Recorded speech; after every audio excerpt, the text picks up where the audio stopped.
Sumainyo ang Panginoon. At sumaiyo rin. Ang mabuting balita ng Panginoon ayon kay San Lucas. Papuri sa iyo, Panginoon. Si Maria ay nagmamadaling pumunta sa isang bayan sa kaburulan ng Huda. Pagdating sa bahay ni Zacarias, binati niya si Elizabeth. Nang marinig ni Elizabeth ang bati ni Maria, nagagalaw ang sanggol sa kanyang tiyan. Napuspos na Espiritu Santo si Elizabeth at buong galak na sinabi, "Pinagpala ka sa mga babae, pinagpala rin ang dinadala mo sa iyong sinapupunan.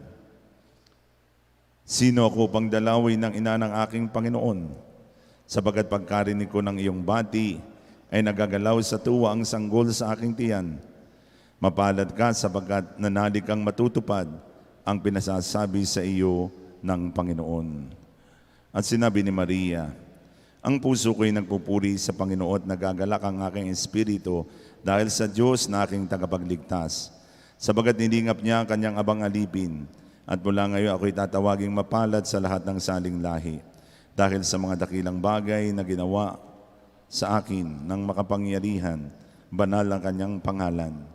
Kinahabagan niya ang mga may takot sa kanya sa lahat ng salit lahi. Ipinakita niya ang lakas ng kanyang mga bisig. Pinangalat niya ang mga palalong isipan.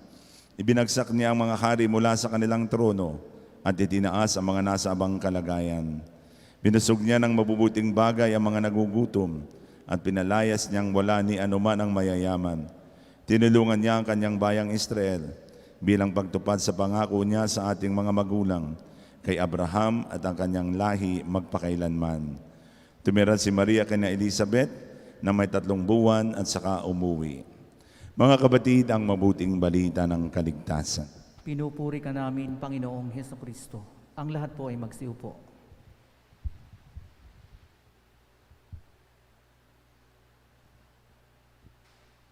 Sa pagdalaw po ng mahal na Birhen sa kanyang pinsang si Elizabeth, ay pinakita po ng mahal na Birhen ang kanyang kahandaang tumulong sa kanyang pinsan na matanda na'y buntis pa sa kapangyarihan ng Panginoong Diyos. Kaya naman nakita po natin doon ang paggagalaw ng sanggol sa sinapupunan ni Elizabeth. At tila yun po ay si San Juan Bautista na nagbibigay pagkilala na sa darating na Mesiyas nasa sinapupunan ng mahal na Birhen. Kaya naman, the very first thoughts of the Blessed Mother were to serve Elizabeth, her cousin. At palagay ko sa panahong ito po ng pandemya, sana po maisip po nating tumulong sa ating kapwa.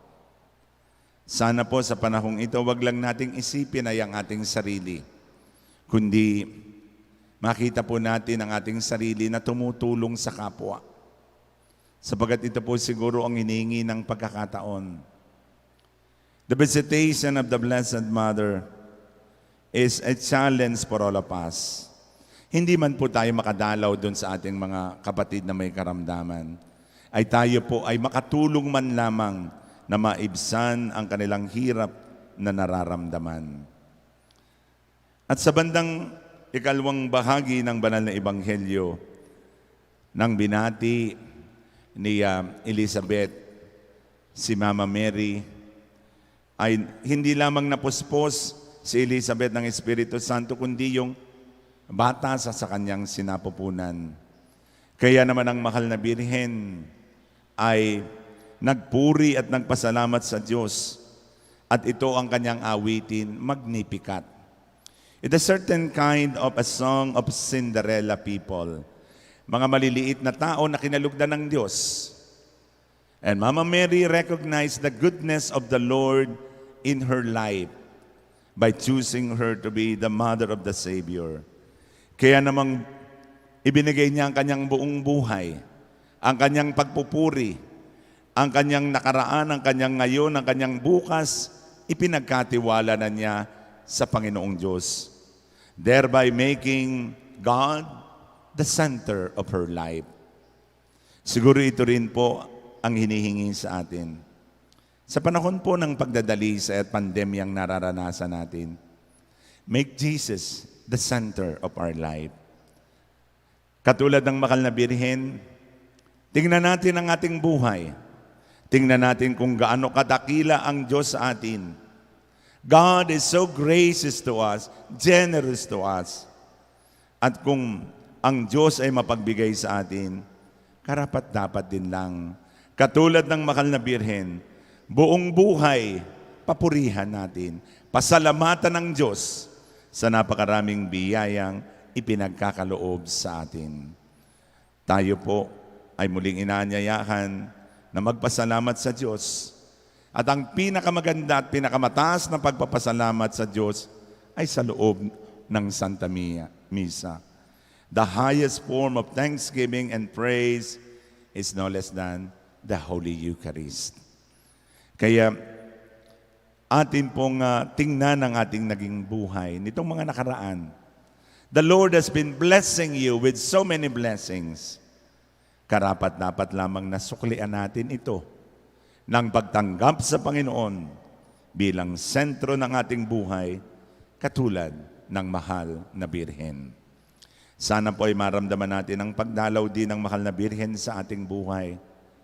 Dalawin sana tayo ng kanyang presensya upang katulad niya, matuto rin tayo magpasalamat, magpuri sa Panginoon hanggang sa wakas ng ating buhay.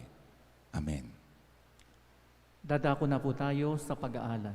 Sa mga mag-aalay po, ang inyong pong alay ay maaari po ninyong ilagay sa basket na nasa gitna po ng simbahan. Maraming salamat po. Ialay din natin ang misang ito sa lahat ng mga kapatid nating may karamdaman. Kasama po si Cristina Burgos, nating ipinagdarasal na sana ay pagalingin siya sa kanyang karamdamang kanyang tinataglay. At ang lahat ng mga kapatid po natin na sa mga oras na ito ay nasa banig ng karamdaman, atin po silang ipagdasal at alalahanin sa misang ito.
Manalangin kayo mga kaibigan upang paghahain natin ay maging kalugod-lugod sa Diyos Amang makapangyarihan. Tanggapin nawa ng Panginoon itong paghain sa iyong mga kamay, sa kapurihan niya at karangalan sa ating kapakinabangan at sa buong sambayan niyang banal.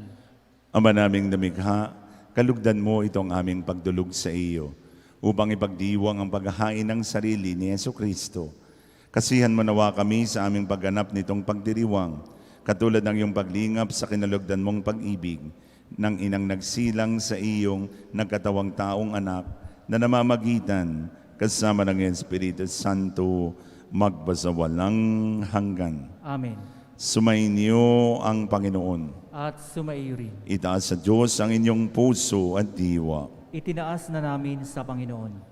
Pasalamatan natin ang Panginoong ating Diyos. Marapat na siya ay pasalamatan. Ama naming makapangyarihan, tunay ngang marapat kay aming pasalamatan. Bukod mong pinagpalang maging ina ni Jesucristo, ang Mahal na Birheng nagpupurit, nagagalak sa iyo. Ikaw ang gumawa ng tanang dakilang bagay. Ikaw ang lumilingap sa lahat kailanman. Nilingap mo ang Mahal na Birhen bilang iyong abang alipin na iyong binigyan ng tungkuling kumalinga sa anak mong manunubos namin. Kaya kaysa ng mga anghel na nagsisiawit ng papuri sa iyo ng walang humpay sa kalangitan, kami nagbubunyi sa iyong kadakilaan. Banal ka, poong may kapal, banal ang iyong pangalan, banal ang iyong kaharian. Langit lupa'y nagpupugay sa iyong kadakilaan. Dinadakila ng lahat ang naparito mong anak, na siyang nagmulat sa bulag, sa pilay ay nagpalakad at nakiramay sa lahat. Magsiluhod po ang lahat.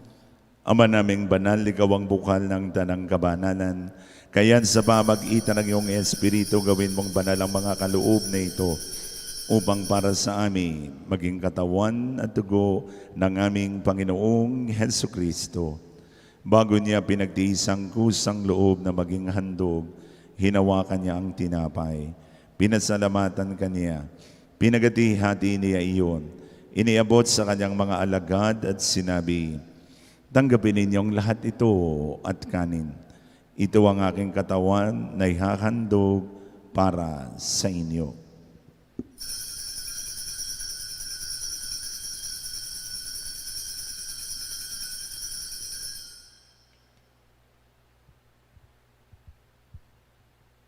Gayun din naman nung matapos ang hapunan, hinawakan niya ang kalis, muli kanyang pinasalamatan, inabot niya ang kalis sa kanyang mga alagad at sinabi, tanggapin ninyong lahat ito at inumin. Ito ang kalis ng aking dugo, ng bago at walang hanggang tipan. Ang aking dugo na ibubuhos para sa inyo at para sa lahat. Sa kapagpapatawad ng mga kasalanan, gawin ninyo ito sa pag-alaala sa akin.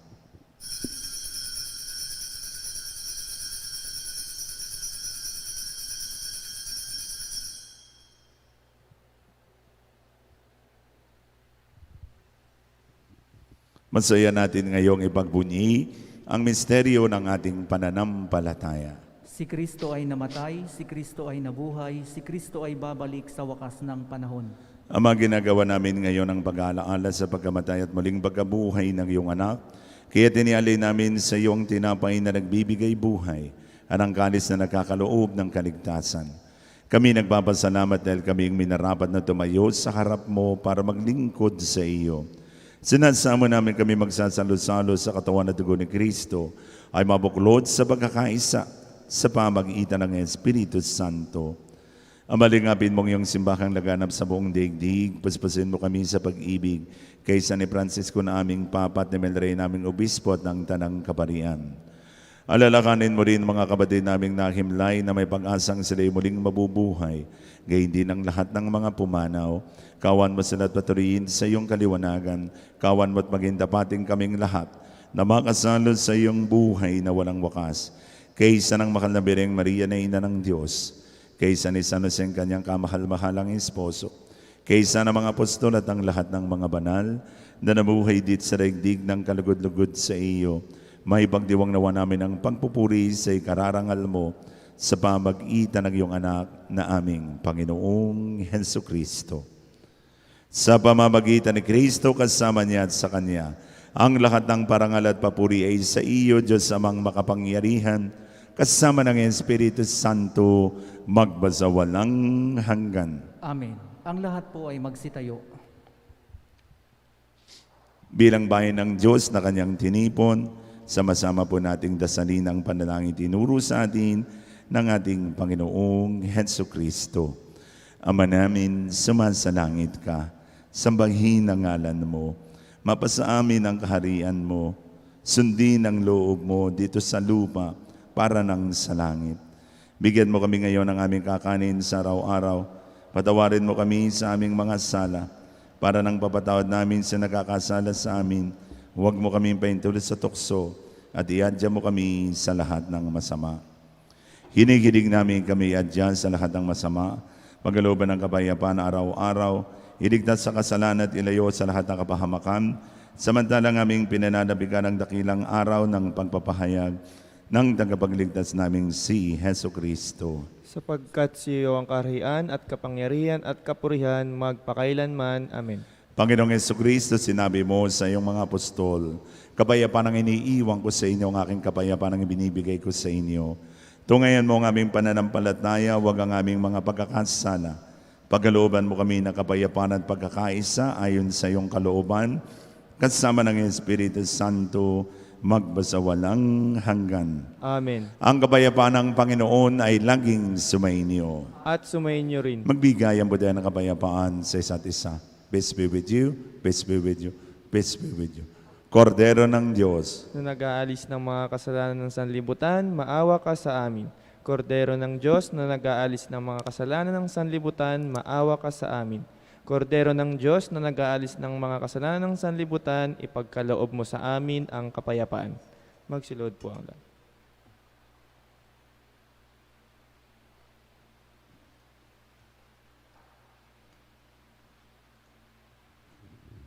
mga kaibigan, narito si Kristo, ang dakilang manggagamot na magpapagaling sa ating mga karamdaman. Mapapalad tayo ngayon na sa Kanya ay tatanggap. Panginoon, hindi ako karapat-dapat na magpatuloy sa iyo, ngunit sa isang salita mo lamang ay gagaling na ako. Naway ingatan tayo ng katawan dugo ni Kristo hanggang makamit natin ang buhay na walang hanggan. Amen.